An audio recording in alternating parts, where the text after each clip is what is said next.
I'm a 25-year-old guy, and my wife is 27. We've been together for 8.5 years. We got legally married 10 weeks ago and had a church wedding 5 weeks ago. 2 weeks later, we went on our honeymoon. During the trip, I noticed for the first time that she was always texting on her phone, trying to hide it. When I asked, she said it was friends or her sister. This made me suspicious, and in the second week, I checked her phone while she was asleep.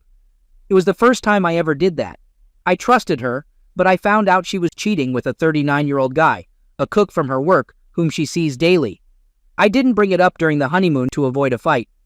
After looking into it further, I discovered their relationship started at the end of November last year. So, after our engagement, but before our wedding, I don't know why she didn't tell me earlier when we had time to cancel the wedding.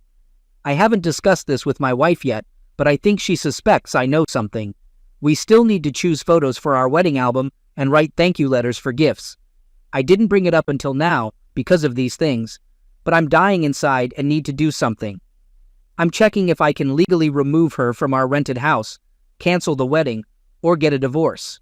We rented it together, and the contract has both our names. A relevant detail is that the other guy is separated from his wife and has 2 children in their teens. He's not divorcing her now due to loans they need to pay back. Also, they constantly talk about how much they love each other and would like to live their love fully, but they can't right now. As far as I know, the plan is for her to have children with me first, and then when he's ready, they'll get together. I feel guilty thinking about divorce 2 months after our wedding, as we had a big party and received a lot of gifts. But I can't go on like this. I don't even know what I'm expecting from you guys. Maybe I need confirmation that leaving her and getting divorced is the right thing. Thank you for any advice. Update. I talked to a lawyer in our office who doesn't really know about the matter. She gave me contact information for someone who could help. I plan to call today or tomorrow and try to meet with her soon. Update. The lawyer is checking if having another relationship is legally enough for an annulment. It's the first time someone called her so soon after marriage, and she felt bad for me. She'll let me know in a few days what options I have. Update. I can file for an annulment within 6 months of marriage.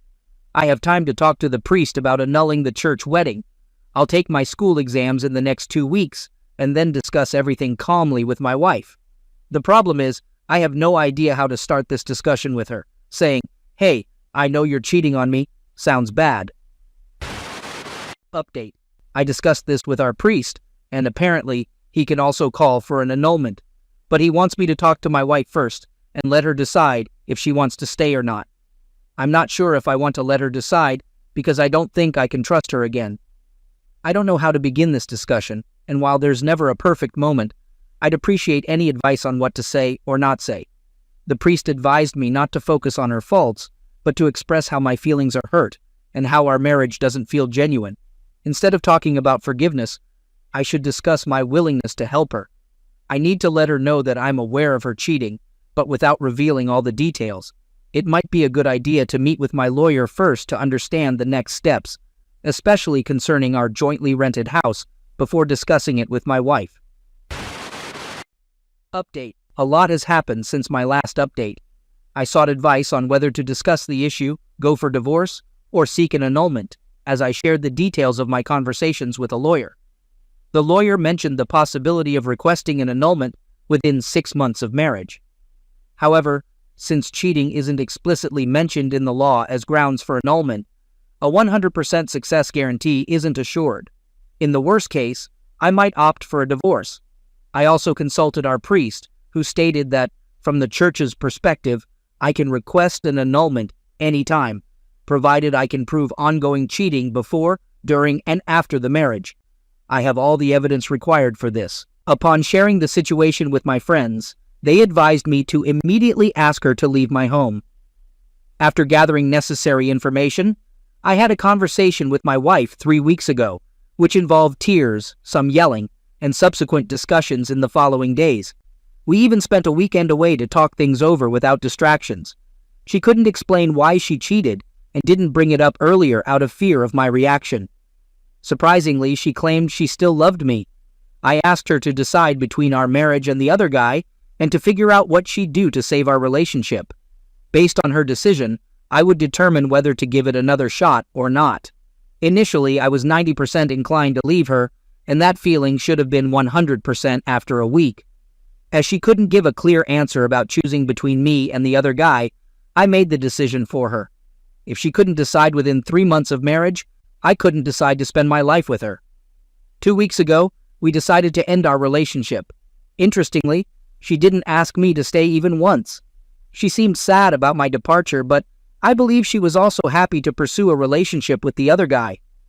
I informed my parents and brothers last week, and though they were saddened, they understood it was the best decision for me. She told her parents the same day, and they kicked her out, forcing her to stay with friends. Now she has rented an apartment and is moving her belongings out of my house. In 10 days, I'll meet with the lawyer to request a marriage annulment. I need to update the priest that she moved out and then seek an annulment. At this point, I don't know what else to say. My marriage didn't even last 3 months, and my wife was almost relieved to leave me. I believe there's nothing more to discuss. It will take time to get over this, but I'm gradually adjusting to being alone and managing household tasks. Thank you for your support. Now, I have to restart my life, and hopefully, one day I'll find a girl who genuinely loves me. I'm a 22-year-old woman living with my 26-year-old boyfriend. How can I let him know our relationship is over? We've been together for 4 years and 3 months, sharing a home for almost 3. He's smart, caring, and overall a good person. However, despite these qualities, we have significant issues. First, our bed life is lacking, with closeness occurring only once or twice a month, leading to resentment on my part. I tried various solutions like spicing things up, losing weight, and taking care of myself. Despite getting attention from others, my efforts didn't work, and I've brought up the issue countless times, concluding that we're incompatible. Second, I've always been the main support in our relationship. We moved across the country because his brother lives here, and we wanted to attend college elsewhere. I looked for places to stay. We moved out twice, and both times I took care of everything, from organizing our finances to handling his documents. He had a scholarship requiring specific documents. I assisted him in getting a job, paying for his subscription to an online employment agency, and supported us when he lost his job. He's unaware of our bills and deadlines, and I feel like I have to handle everything. Initially ambitious and curious, he now seems stuck in his comfort zone. Besides the lack of closeness, we don't go on dates or celebrate anniversaries. I don't care about presents, but I wish he'd put effort into making things special, which I've done many times. He blames everything on money, but we live in a touristy city with free public transport, so there's no excuse. He prefers staying home and watching Netflix. I reiterate, there's nothing wrong with that, but we're no longer compatible. I've been contemplating a breakup for over a year, waiting for him to be stable in a job he enjoys. Despite earning less than him now, my family can support me if we break up. He is my primary concern. In his eyes, our relationship is perfect and happy, but I'm miserable. How do I tell him it's over? I've been trying to distance myself, but he doesn't seem to understand. Update. I had a serious talk with him, surprising him as he didn't expect it. Although he nearly begged for another chance, my mind was already made up. It took a few weeks to find a new place, and when I did, I left with only my personal belongings. He kept the apartment and furniture, a price I was willing to pay for my freedom. I spent 7 months single, making friends, exploring new places, and meeting someone special. We've been dating for almost 3 months now, and I couldn't be happier. My ex-boyfriend and I are on good terms, and he still texts me occasionally. He's doing fine. I'm completely worn out. The 2 weeks on the road for the launch of a new international office in London, along with a lot of travel, really took it out of me. The toughest part was being away from my girls, and the 16-hour drive home was incredibly tough. Even in first class, I hate being separated from my family. That's always been the case. However, the lifestyle I've provided for my family makes work challenging. Because of high demand, my energy company has expanded to 12 countries. 5 years ago, I bought out my partner Roger. These past 5 years have been tough but valuable. Now, with a new president in charge, I'm ready to step back and enjoy the success. While I'll remain CEO and owner, I plan to share the good news with my girls once I get home. I'm excited about having more time with my family and friends and returning to a normal routine. Don't get me wrong, I love the growth of my company, but deep down my goal has always been to spend more time watching my girls grow up and being with my wife. I'm happy to have the chance to step back and enjoy the results of my hard work at the age of 45. My life has been stressful, but it's always been filled with love and warmth. I wouldn't change a thing, and I'm looking forward to the next chapter of my life with my family. 30 minutes from home, as my driver navigated through traffic jams, I sat in the back seat of the limo, relaxing and sipping a second glass of bourbon poured from the sidebar after leaving the airport. Approaching the circular driveway, the house seemed quiet, but experience told me that in a few minutes the girls would greet their daddy and my wife would welcome me with a warm kiss, promising a wonderful night in her arms. To my horror, I walked into an empty house. The only sound was the driver placing my bags in the lobby. I called out to them, but there was no response. It was strange. The girls were always home when I returned. Hoping everything was fine, I noticed an envelope with my name, written in my wife Zoe's wonderful handwriting. Jonathan, my love, what an incredible journey we've had as husband and wife. I've cherished every minute of the last 16 years and look forward to the next 50 together. You're my whole world, and I can't live without you. Despite missing you, I've waited to express my gratitude and share something important. The other reason is something I feel a need to share. This is something that has been bothering me for the last 6 months. This is something I never expected, and unfortunately, it has become an important part of my life. Everything you've just read is true, and I speak every word from the bottom of my heart. So what I'm about to tell you is the hardest thing I've ever done. No matter how much I love you and will never stop loving you, I have to confess something. I pray that you will understand and not be disappointed in me and not leave me because of this. I've had a man for the last 6 months. I don't have any feelings or love for this man, but we have a bad relationship. The reason I'm telling you this now is because of respect and a deep sense of guilt. I can't live with this guilt anymore, and I need you to know that I've been unfaithful. You'll never understand it, but I don't feel love for him, just an attraction that I can't explain. He does things to me that I can't put into words, and no matter how hard I try, I can't stop. He has become my drowsiness, and I need him in my life. Please believe that I have done my best to keep this a secret from you and not let it affect our lives. Nothing has changed between us since it started, but I understand that it can't end soon, so it's only fair that you find out all about it. No secrets, baby. I love and respect you too much to ever do that. Please understand that my need for him is purely physical, and I will not allow my being with him to interfere with our love or closeness. I just needed to let you know that there's another part of me that I gave to another man. But this part of me has nothing to do with my love for you and the importance of our family. Family is the most important part of my life and my number one value. Nothing will change that. Our girls are staying the night at your mom's, so don't worry about them. And they can't wait to see their dad in the morning. I'm with my friend tonight because I wanted to give you some time alone to read my letter and figure out how things will go from here. I'll be home around 10 p.m. and we can pick up where we left off, as if nothing has changed. Because nothing has changed. Dear, just remember when you read this that you are the love of my life, and I am yours until pass away do us part. I'm yours, baby, and I'll give you anything you want or need. Thank you for being you and the best husband a girl can dream of. To love always and forever, your devoted wife, Zoe. After finishing the letter, I realized that the glass of bourbon I was drinking had now become part of the next wall.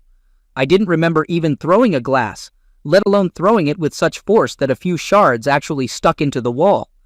The ability to make quick decisions is what led me to success in business, and now I was acting out of habit. I took out a piece of paper and wrote a reply letter, sealed the envelope on the front of which her name was clearly written, and put it on the table next to the envelope that was addressed to me. I put her letter in my pocket, took some luggage, and went up to the girls' room to pack clothes for a few days. As we had a short trip ahead of us in the car, I called my supervisor and told him to prepare a corporate plane for a trip to San Francisco, where I was going to stay for the near future with my girls. At 6:30 that evening, I was driving to my parents' house to pick up my girls. I keep extra clothes and everything I need for a long stay in a corporate apartment near my California office. When I arrived at my parents' place, the girls ran out with big smiles and gave me a bunch of kisses. They were happy to see me, and it felt like my first real smile since coming home. "Dad's back. We missed you, Daddy. We thought we wouldn't see you until tomorrow. Mom said you wouldn't be back until then. She was supposed to meet her friend Jamie tonight, and we came to see Grandma and Grandpa." I hugged and kissed them, tears flowing from the love and the realization that their lives were about to change because of their mom. Jamie's name caught my attention, and I stored it in my memory for a while. After the girls calmed down, I surprised them, saying we were going on a trip for a few days, flying on the company plane for a fun vacation. Convincing the girls was easy, but explaining to Mom and Dad was a different story. They felt my pain and objected until I let them read the letter. I explained I needed time to think and plan without emotions. I left a letter for Zoya and promised to call her from the plane. I assured them I'd be back within 2 weeks, and they shouldn't worry about the girls. They'd be well taken care of. Boarding the plane, the girls played around, and Jessica, a friendly flight attendant, kept them company. We've become good friends over the past 2 years. Alone on flights can create friendships. It was 11 o'clock, and the girls were asleep. The cabin lights dimmed, creating a calm atmosphere. That's when I made a call to Zoe. I informed her of my current location and the potential communication challenges due to the altitude. I reassured Zoe about having received and read her letter, mentioning that the girls were with me and would contact her in the morning. I promised to reach out to her in the next few days and advised her to contact my parents if she needed anything. As the conversation concluded, I wished her a good night. I hung up before she could respond. The flight went smoothly, landing at 1 o'clock. I took the girls to a waiting limo and later went to my house. After putting them to bed, I fell asleep without unpacking. We'll have time for that tomorrow. Jennifer, 13, and Cassie, 15, looked at me curiously after the call. Cassie, the eldest, had a sad look. She inquired if Mom had betrayed me, and her question broke my heart. Holding back tears, I shook my head and instructed them to get dressed for dinner. It was the hardest thing I've ever done, but I knew with love and support, they'd handle the challenges. Earlier that morning, before the girls woke up, I had a call with George, our family lawyer on the East Coast. I've known him for 20 years and told him the story without any preamble. I conveyed that I needed to understand what a divorce would look like and how challenging it might be. I expressed my desire for custody regardless of the cost and emphasized that there would be no reconciliation, counseling, or forgiveness. I wanted this over as soon as possible. The call went silent, allowing him a moment to absorb the news, probably as surprised as I was when I read Zoe's letter.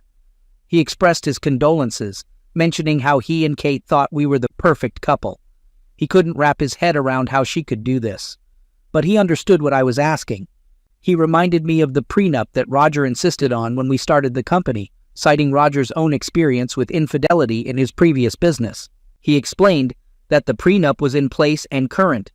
If Zoe had truly had an affair, she would give up rights to the kids and any financial benefits from the marriage. Over the years, while the company grew, he had maintained a premarital relationship, worked with our corporate lawyers, and placed most of our assets into a trust. I was the beneficiary, house, cars, bank accounts, investments, all under this untouchable trust. If she breached the marriage contract, she would leave with what she brought in and lose rights to the kids.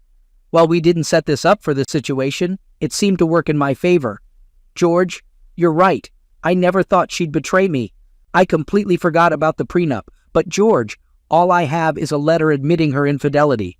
What else do we need? Well, a confession on video or tape, along with photos or a confession from her partner would help. George, can you handle this while I'm in California with the girls? Money is no issue, and I want proof as soon as possible. I don't want this dragging on. There's a guy my girls mentioned, Jamie. The only Jamie I know is the tennis instructor at our country club. Can you arrange for a private investigator to start with him? I'm sure she'll contact him while I'm away. Of course. Jamie, the tennis instructor, was my sworn enemy. They were careless, making it easier for the private firm to conduct the investigation. With my consent, They placed a tracker on Zoya's car, audio recording devices inside, and video cameras in our house. All evidence was legitimate as my company controlled them through a trust. In a week, they had enough recordings and her written confession to move forward. I never listened or watched. I didn't want these images haunting me. Jamie turned out to be a womanizer, having affairs with other married women. He was younger, fit, and a favorite among the ladies in the club. Zoe was just one of his many affairs there. Middle-aged married women were easy targets for him. George called me 5 days later with updates.